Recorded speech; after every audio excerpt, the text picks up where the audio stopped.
Hoy entramos a la segunda semana del estudio del libro de Juan y tenemos que tener claro que Juan está escribiendo en un contexto de protección, que Juan está escribiendo en un contexto de cariño, pastoral. Tener claro que Juan está tratando de reafirmar cosas que ya había dicho en Primera de Juan de alguna forma,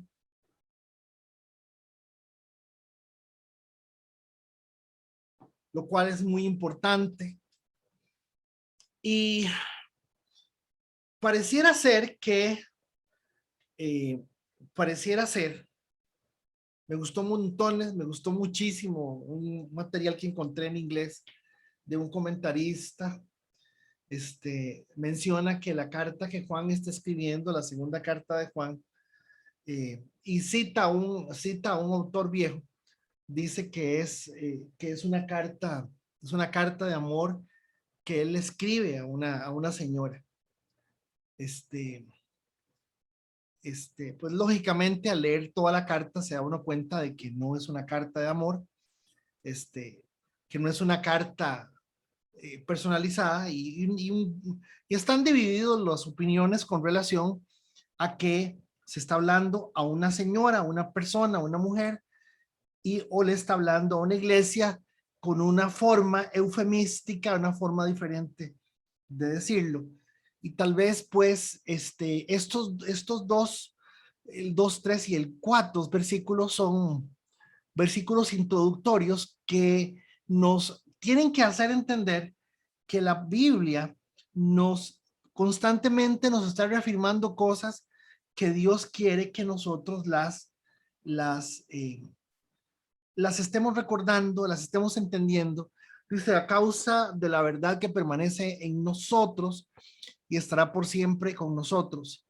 Dice, sea con vosotros gracia, misericordia y paz de Dios, Padre del Señor Jesucristo, Hijo del Padre, en verdad y en amor. Noten que lo que está haciendo es una introducción. Noten que lo que está haciendo es una bienvenida, pero que en esa bienvenida,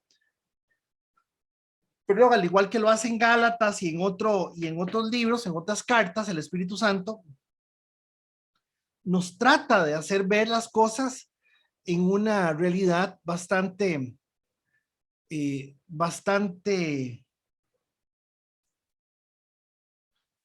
¿cómo lo digo?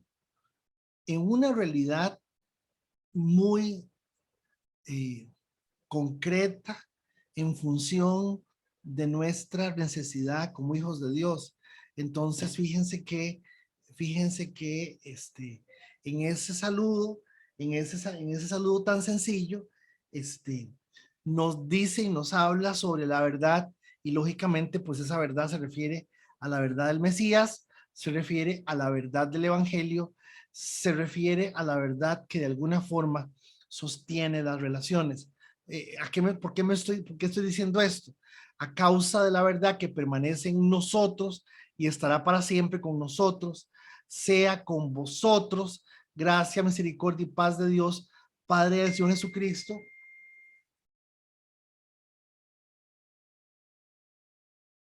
Hijo del Padre, y en verdad y en amor, y hace una generalidad sobre la introducción, pero que nos cobija, que nos hace ver las cosas en forma de cuerpo, como que somos un cuerpo, que somos parte del cuerpo de Cristo, y lo fundamenta en estas verdades. Pero, lógicamente, nos hace ver que esa verdad tiene un origen, una base, un sustento, y que ese sustento que también nos reafirma, que también nos pone a nosotros en perspectiva, pues es algo que el mismo Jesús en su momento había dicho, ¿verdad? Jesús, mientras le hablaba a la multitud, se presentaron su madre y sus hermanos, su madre y sus hermanos. No son primos, son hermanos, para que eso quede claro, porque alguna gente dice, no, no, es que son primos. La palabra que se usa ahí es adelfos. Y entonces, no, no, hermanos, es un hermano. Se quedaron afuera y deseaban hablar con él. Alguien le dijo, tu madre y tus hermanos están afuera, quieren hablar contigo. ¿Y quién es mi madre y quiénes son mis hermanos?, replicó Jesús. Y esta afirmación que está en el capítulo 12 del libro de Mateo nos hace entender que Jesús dice que cuando las personas están ceñidas o están claras en la realidad que lo sostiene, estamos juntos, estamos en el proceso de Dios, encarrilados en lo de Dios, estamos viviendo lo de Dios, señalando a sus discípulos. Yo no estoy diciendo que María no creyera en él, ¿verdad? Pero es interesante la respuesta de Jesús, señalando a sus discípulos, añadió: aquí tienen a mi madre y a mis hermanos. No está menospreciando a su familia, pero sí está aprovechando la oportunidad también para hacer una aclaración de cuál es la esencia que nos une como iglesia, que nos une como familia, que nos une como hermanos. Y la esencia está, pues, mi hermano, mi hermana y mi madre son los que hacen la voluntad de mi Padre que está en el cielo. Repito, no está Jesús tratando de maltratar, ni de subestimar, ni menospreciar a su familia, pero sí está Jesús tratando de hacer una importante aclaración sobre que la verdad, sobre que la luz, sobre que la palabra es lo que esencialmente nos une en ese sentido. Ahora, no se pierdan, por favor, no se pierdan, porque vea que estamos hablando de la forma en que entra en el texto en el capítulo 1, verso 2. Solamente un capítulo tiene Segunda de Juan, y están haciendo la introducción, y en la introducción dice: a causa de la verdad que permanece en nosotros, estará para siempre con nosotros. Sea con vosotros gracia, misericordia y paz, y establece lo que de alguna forma yo veo como una ruta. Entonces vimos que esto de hablar de que la verdad nos une, de que la persona del Señor nos une, de que la realidad del Señor está, nos pone juntos, esto es lo que estamos tratando de aclarar. Dice, me toque. Dice: sea con ustedes gracia, misericordia y paz. ¿Qué ven? A ver, ¿qué ven? Alguien que se anime ahí a hacer un comentario. Eh, Alguien que se anime a hacer un comentario. ¿Qué ven? A ver, ¿qué ven, hermanos? En ese: sea con vosotros gracia, misericordia y paz.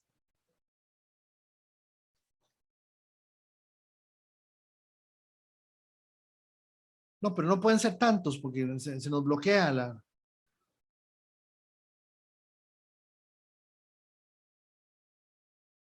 ¿Qué ven? Alguno que se anime ahí a hacer un comentario, no importa.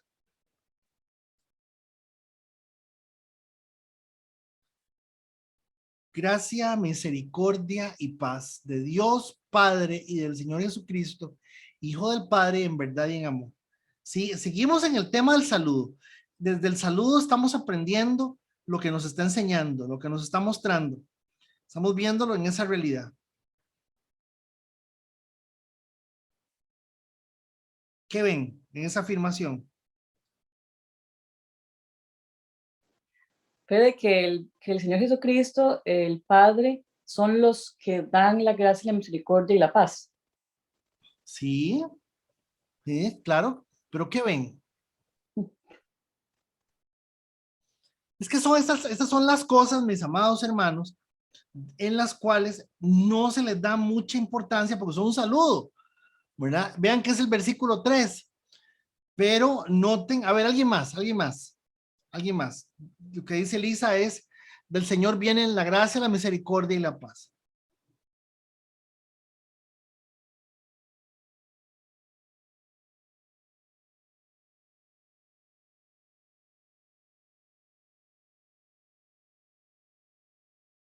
Los escucho. Alguien Hey, que... hey, Sí, adelante. yo lo que entiendo es que si nosotros como cristianos hacemos la voluntad de Él o estamos en la voluntad de Él o, nos- o seguimos sus enseñanzas, Y ahí va a ser puesta la gracia, la misericordia y la paz en cada uno de nosotros. ¿Sí?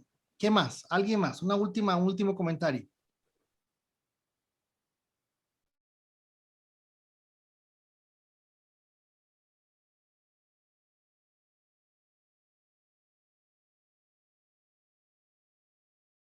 ¿Alguien más? Hola, hola, pastor. Adelante, adelante, Luis Ángel. Pastor, no, tengo rato de hacerle números, sí. Sí es una salutación, pero tengo rato de hacer números y no está fácil. No está fácil, no sé por dónde va usted, no sé. No sé a qué queremos llegar, pero lo único que veo yo es que en esas tres cosas, gracia, misericordia y paz, son tres atributos que solo pueden venir de Dios únicamente en este contexto. Gracia porque por gracia somos salvos. Es un asunto que es de Dios. Muchas personas pueden tener gracia, regalos, lo que sea, pero la misericordia la podemos tener nosotros, pero un atributo de Dios es finalmente ser misericordiosos. Así como nuestro Padre es misericordioso, ser vosotros misericordiosos. Otro atributo de Dios. Y paz, que el mismo Señor dijo, y la paz de Dios que sobrepasa todo. O sea, está saludándonos de una vez, como dice de entrada, con tres cosas que solo el cristiano puede recibir, o el Hijo de Dios, porque son tres atributos. Vea que ahí mismo, de Dios Padre, dice, y del Señor Jesucristo, Hijo del Padre, que también puede darlo, en verdad y en amor. Entonces, gracia, misericordia y paz, tres atributos única y exclusivamente en este concepto de parte de Dios y solamente de Él pueden salir. Es exactamente lo que nos plantea Lisa y también de alguna forma don Alan. Y hermanos, es muy importante que tengamos claro que lo que Juan nos está diciendo es que esto solamente puede proveerlo Dios, pero que también esto tiene un orden. Que primero pasamos por una etapa de gracia y en esa gracia se nos concede el perdón. Luego vivimos en una realidad de la misericordia. Esto es algo que cronológicamente se reporta en nuestra vida y nos lleva hacia esa paz de Dios, nos lleva hacia esa realidad. Entonces, una de las cosas bellas de este saludo de Juancito es que nos está mostrando algo que es una ruta, en donde esta ruta inicia con gracia, que esa gracia nos hace permanentemente vivir a todos en misericordia, pero que nosotros tenemos que entender que llegamos al punto donde estamos viviendo en y con la paz de Dios. Entonces es valiosísimo. Esta expresión, esta en particular, se registra 3 veces más en el Nuevo Testamento. Gracia, misericordia y paz.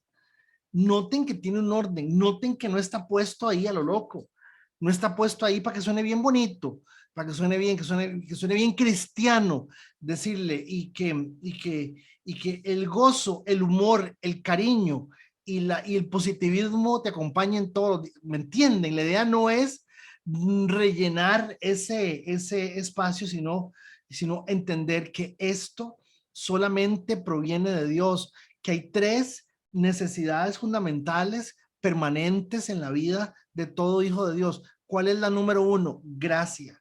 ¿Cuál es la número 2? Misericordia. ¿Y cuál es la número 3? Paz. Y esa es la forma en que Juan quiere que nosotros veamos esto. Por eso es importante entender que él está escribiendo en un contexto que es un contexto de final. Él está escribiendo en un contexto final, ¿verdad? Él está hablando sobre una realidad en donde él sabe que todos vamos a llegar a necesitar esta realidad de gracia, que nosotros no merecemos la gracia, que nosotros, que simplemente es algo que Dios ha dispuesto, que Dios ha querido que sea de esta manera. Que yo siempre pongo aquel ejemplo, pongo aquel ejemplo de los 3 elementos que el Señor nos da, ¿verdad? Que es justicia, gracia y misericordia, ¿verdad? Y el ejemplo es el famoso cuento del hombre que va el hombre que va con su esposa en el carro a punto de dar a luz y lleva el carro a 190 kilómetros por hora, ¿verdad? Se encuentra un tráfico y el tráfico lo detiene y le dice, señor, vea, yo voy a esta velocidad porque mi esposa está a punto de dar a luz. Y entonces él a todo, con toda la sirena y con todo el asunto, se va delante del carro abriendo espacio, ¿verdad? Y cuando llegan al hospital, él se baja con la esposa, corre, la ingresan, ¿verdad? Se devuelve y el tráfico le está haciendo una boleta, ¿verdad? Una boleta por alta velocidad. Y le dice, tome, aquí está la boleta por 260,000 colones, ¿verdad? Por exceso de velocidad. Y el hombre se queda pasmado, asustado, le dice, y cualquier otra boleta que le hagan, llámeme, yo se la pago. Y se queda asustadísimo, dice, ¿qué es esto tan raro, verdad? ¿Por qué me está diciendo esto, verdad? Que cualquier otra boleta que me hagan, él me la paga, ¿verdad? Bueno, porque casualmente la boleta que le está haciendo la justicia tiene que hacerse justicia y el decreto en contra de nosotros fue anulado, la boleta fue anulada. La gracia es esa oportunidad de saber que Dios pagó por nosotros. Y lógicamente la misericordia es saber que nosotros, perdón, la misericordia es entender que nosotros, de alguna manera, estamos en una condición permanente delante de Dios. Esto no lo entiende mucha gente, porque, repito, siempre la sensación, Dios emociones, nos hacen creer que por sentirnos bien, don Luis decía ahora, yo no sé por dónde usted va a salir con esto, ¿verdad? Pero el punto simplemente es que nosotros veamos que no es cualquier saludo, que es un saludo que nos da una ruta, que es un saludo que nos dice, a ver, que nos pregunta, ¿en qué estamos nosotros? ¿Cómo estamos nosotros? Entonces es valiosísimo ese saludo. Lo otro que inmediatamente sucede es el versículo 4. Y aquí ya entra en materia, pero no sigue estando en el saludo y le dice Juan a la señora, Juan a la iglesia, le dice, mucho me regocijé porque he hallado algunos de tus hijos andando en la verdad conforme al mandamiento que recibimos del Padre. Ese es el versículo 4. Dice, mucho me regocijé porque he hallado algunos de tus hijos andando en la verdad conforme al mandamiento que recibimos del Padre. Y entonces, noten que Juan está diciendo qué es el motivo, por qué él se está regocijando y eso le está causando una alegría en especial y de verdad que es sumamente importante tratar de entender que ese regocijo, que esa posición, que eso pues, por decirlo de alguna forma bonita y acorde a lo que venimos conversando, sea también el fruto del trabajo que nos ha tocado por mucho tiempo a nosotros ver que con el tiempo, sea como sea, pues hay gente que sigue, que continúa, que persevera y dice andando en la verdad conforme al mandamiento que recibimos del Padre. En el versículo 5, perdón, que no lo vamos a ver hoy, hermanos. El versículo 5 no lo vamos a ver hoy, pero en el versículo 5 es exactamente donde él se quiere focalizar y la razón de por cuál escribe la carta. Él dice que eso me llamó poderosamente la atención. Dice, motivo de regocijo, algunos de tus hijos. Y es aquí donde pues surge la interrogante si le está hablando a la iglesia o le está hablando a una mujer. Porque de alguna forma ese momento en que le está hablando a la mujer, sí calzaría a algunos de tus hijos, pero supuestamente en la congregación, en la iglesia, pues no calzaría necesariamente la expresión algunos de tus hijos. O Juan está viendo que en esta iglesia, en esta congregación, ¿verdad? Que supuestamente de donde él está escribiendo, que se dice que está escribiendo en Éfeso, que parece que es en Éfeso donde él está viendo a esta señora. Es ahí donde de alguna manera él dice que la gente que los que se están, que permanecen en la verdad no son todos. Y esta será siempre una lucha constante. Hoy hablé con una persona que solía ir a la congregación de nosotros, ¿verdad? Y me dice que le hace mucha falta, pero que él tiene una relación con una persona que es católica y que la persona que es católica no le gusta ir donde nosotros. Y que él, pues entonces en la casa hacen oración, y que él asiste con ella a las reuniones que ella lo lleva. Y entonces, yo digo, ok, yo muero ahí porque estoy hablando con él de otra cosa, ¿verdad? Y entonces me dice, ¿y qué pensás? Le digo, de que, como dicen aquí en San Ramón, ¿verdad? El que no sabe lo que es un altar, en cualquier horno viejo se persina, ¿verdad? Eso debe ser un versículo bíblico, usted sabe, en alguna parte tiene que estar. Qué bueno que es. Sí. ¿Aló, sí? Federico, ¿me escuchan? Sí, adelante. Es que me quedé ahí con referente a lo del versículo anterior, y algo anoté mientras estabas conversando. Mi pregunta es esta. A mí me llama la atención: gracia y paz a vosotros de Dios vuestro Padre y del Señor Jesucristo. Ese saludo aparece de Pablo en las 13 cartas, ¿verdad?, que él escribió. Y ahora, interesante, porque él inicia con gracia y termina con la gracia del Señor en sus cartas. Entonces, mi pregunta: si tomamos como referencia los pasajes, se podría concluir que la palabra gracia para Pablo describe salvación que tenemos en Cristo. Y pregunto, la palabra gracia hace referencia a la redención. Gracia es la palabra que resume toda la salvación que tenemos los creyentes. Sí, esencialmente sí, don Marco, pero fundamentalmente lo que creo es que conforme avancemos, más que todo en el tema de Santiago, vamos a ver esta parte como tal, porque, por decirlo de alguna forma, hay dos posiciones, ¿verdad? Hay dos posiciones y son bastante buenas las dos, son bastante bien fundamentadas las dos, pero es importante conocerlas, ¿verdad? Y de alguna forma Santiago lo menciona. Ahora, como les digo, en la expresión del saludo, gracia, misericordia y paz, es bellísimo entender que hay una ruta ahí, que hay un primero, un segundo, un tercero, que primero es la gracia, que segundo es la misericordia, en la cual constantemente estamos, y que tercero es esa paz. Pero también de igual forma entendemos que la gracia está en los tres puntos, o en los tres estadios, o en los tres momentos, que la misericordia está en los tres momentos, y que la paz es algo que permanentemente Dios está tratando de que podamos vivir. Entonces la respuesta es sí,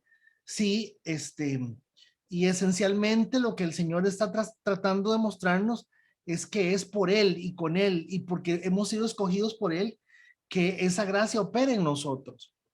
Sí, más o menos. Sí, muchas gracias. Sí, gracias. Le agradezco el comentario. Creo que ahí lo vamos a ir desarrollando con el tiempo, porque en verdad se las trae las dos palabras, gracia y paz, todo lo que conlleva eso, pero muchas gracias. Sí, o sea, yo estoy tratando de aprovechar el saludo. Genuinamente, eso es lo que yo hago siempre con la palabra. Trato de quedarme con el texto y darle, porque me interesa. Y trato, don Marco y hermanos, no es que Marco no sea hermano, no, me refiero,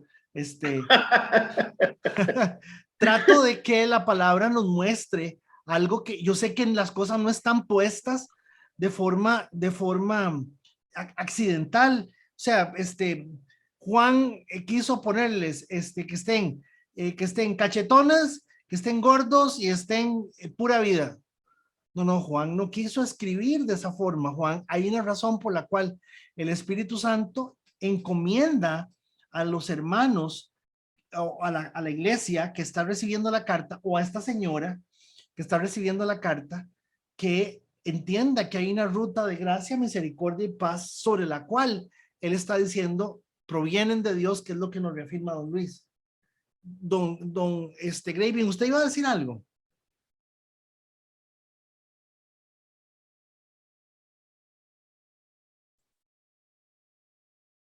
Don Graving Gerardo.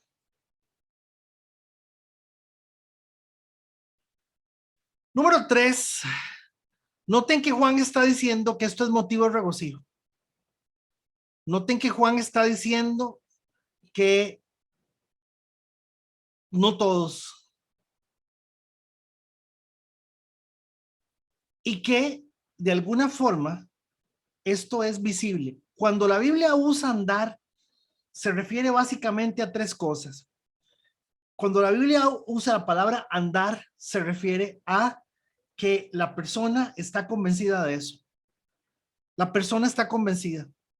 Número 2, cuando la persona, cuando la Biblia dice andar, es que aquello por lo cual anda es útil en el resto de su realidad de vida. Y la tercera cosa que significa andar, cuando la Biblia dice andar claramente, y tiene que ver con un acto de perseverancia, con un acto de continuación. Y acordémonos que la palabra de Dios dice que el que persevere hasta el fin será salvo. O sea, nosotros no somos salvos porque perseveramos, sino que los que son salvos perseveran. ¿Sí me estoy dando a entender? Y en ese andar, chicos y chicas, es lo que tenemos que entender. O sea, una de las claras manifestaciones de la salvación en una persona es que la persona persevere. Dice, pero es que la Biblia dice que el que persevere hasta el fin será salvo, sí, pero no está en función de si la persona persevera o no persevera, o de cuánto hace o no hace. Es que se está diciendo que los que somos salvos perseveramos. Y caemos y le damos y va de nuevo, y va de nuevo, y va de nuevo, y va de nuevo, y va de nuevo. Y eso es lo que fundamentalmente tenemos que ver. En capítulo 5, en el verso 5, dice así, y ahí entra en materia. Aquí empieza la carta de Juan. Aquí es la razón de lo que le está escribiendo. Acabamos de pasar el saludo. Ahora te ruego. Y noten que empieza de una forma muy diplomática. Ahora te ruego, señora, no como escribiéndote un nuevo mandamiento, sino que el que hemos tenido desde el principio, que nos amemos unos a otros. O sea, ¿por qué reafirmar este mandamiento? ¿Por qué el énfasis que está haciendo? ¿Qué está viendo el apóstol? ¿Por qué lo está viendo de esta manera? Esto es valiosísimo. Y este versículo 5, que inicia con ahora te ruego, noten la subordinación de la palabra señora, coma, está subordinado. Dice, no como escribiéndote un nuevo mandamiento, sino que en el que hemos tenido del principio, que nos amemos unos a otros. Es ahí donde existe una cantidad importante de material que nos habla de una exhortación, de una amonestación, de una forma en cual el apóstol percibe algo de esta señora, ¿verdad? Por eso dicen que es Marta, la hermana de María, la hermana de Lázaro, a la que Juan le está escribiendo, ¿verdad? Que es a la misma María. Inclusive, me gusta mucho Edersheim. Edersheim dice que es muy fuerte la idea de pensar que le está escribiendo a la ex mujer del ya fallecido, a la viuda de Pedro, ya fallecido Pedro en este momento, y que a lo mejor ella se encuentra pasando por un momento. Entonces hace un análisis ahí que es lógicamente una conjetura, hace una conjetura, y que ese análisis que hace nos lleva a entender que esto requiere de ser reafirmado. Entonces esta noche, brevemente, en esta noche tenemos que ver que el saludo tiene esta connotación en el cual Dios sabe que no todo el mundo va a perseverar. Dios sabe que andar es parte de la realidad que todos tenemos. Dios sabe que vamos a pasar por esto y esto hay que mencionarlo, que reafirmarlo. Y finalmente,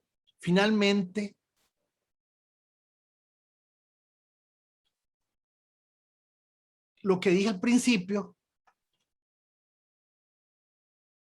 que quisiera que se queden con esta idea, la verdad que sostiene de alguna manera las relaciones permanentemente por encima de cualquier otra cosa. Preguntas, comentarios, observaciones, hasta aquí.